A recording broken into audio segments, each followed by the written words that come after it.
Nung nakaraang araw nga, ito yung naging problema ko sa kalapati kong si Slate. Kapag may sticker siya, ay ayaw niyang pumasok agad. Meron nga palang training si Slate. Minuli Karanglan, nasa 43 kilometers kami nun. Kaya naman sinubukan ko na ng Nature Nutrients na pabaon si Slate at saka si Miss Grizel. Pero si Miss Grizel walang problema dyan. Ang abangan lang natin ngayon, si Slate. Kinabukasan, nirelease yung ibon natin sa Minuli Karanglan ng 7:30. At ayan, nagabang na tayo. Kakaagi niya. Pumasok ka, boy.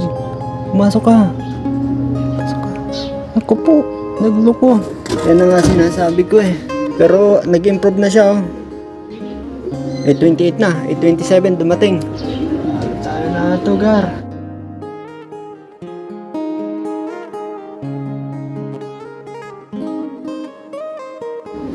Ngayon po ang magiting nating ibon. Aga dumating. Time check. 8:34 na. Olats na. Ayaw niya pumasok. Huwag na. Bumaba rin nung sinara ko. Okay. Pasok ka. Okay. Pinapainit mo ulo ko. Aga-aga dumating eh. Track natin. Naklap ka lang naman. Hindi ka naman na-anuhin ha. Bakit ayaw mo pumasok? Sobrang dikit ng ng sticker. Lock natin yan. Sayang naman yung sticker naman. 023. Alright. 700! Okay na damit gayam. Hawit. Ang lakas mo mang asar. Chet! Yun ang nangyari. Maaga umuwi si Slate pero nga ayaw pumasok agad. Pero habang nagpapakain ako, naalala ko yung tinuro ni Sir Nelson Nukum. At kinabukasan nga ay gumising ako na maaga para subukan ang sistema na tinuro nila sa atin. Testingin natin kung effective nga ba ito, ang lasty at yung supot. So kailangan natin gantuin at nang hindi dumapo dun sa may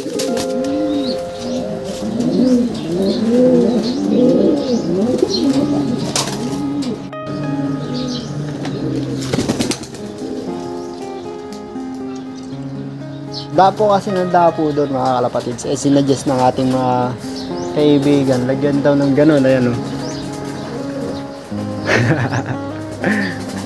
Hanggat hindi nadadala, huwag tanggalin. Ayan o. Tsaka ibon na to, tamad yan lumipad. Ayos, balitaan ko kay mami kung magtatagal siya doon. Galing!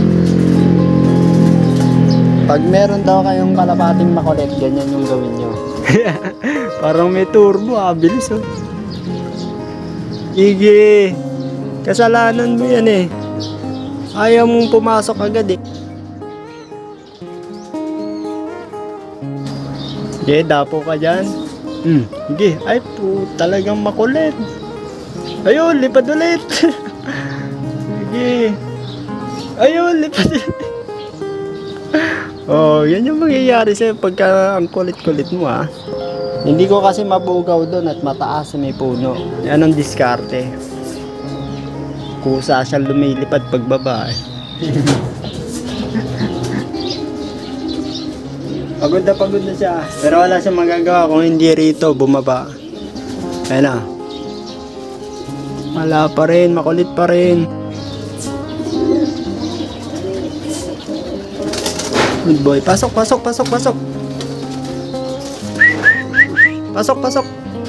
Ayan o, rekta pasok siya. Rekta pasok siya.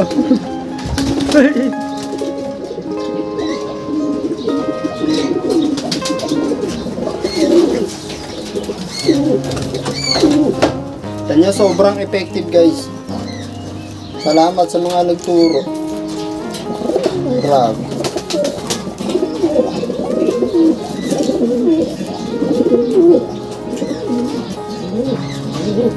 Pahingayin lang natin siya ng konti.